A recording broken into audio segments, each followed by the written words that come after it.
உன்னை தேடிக்கொண்டு பூக்கள் பறந்ததே. மின்னும் வெள்ளை என்ன என்று மின்னல் உன்னை கேட்கும்.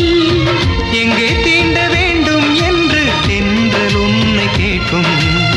உன்னை பார்த்த பூவெல்லாம் கையெழுத்து கேட்டு நிற்கும். நீதான் காதல் நூலகம் சேர்ந்தேன் புத்தகமாய். நீதான் காதல் பூமழை நனைந்தேன் பத்திரமாய். பெண்ணே நீயும் பெண்ணா பெண்ணா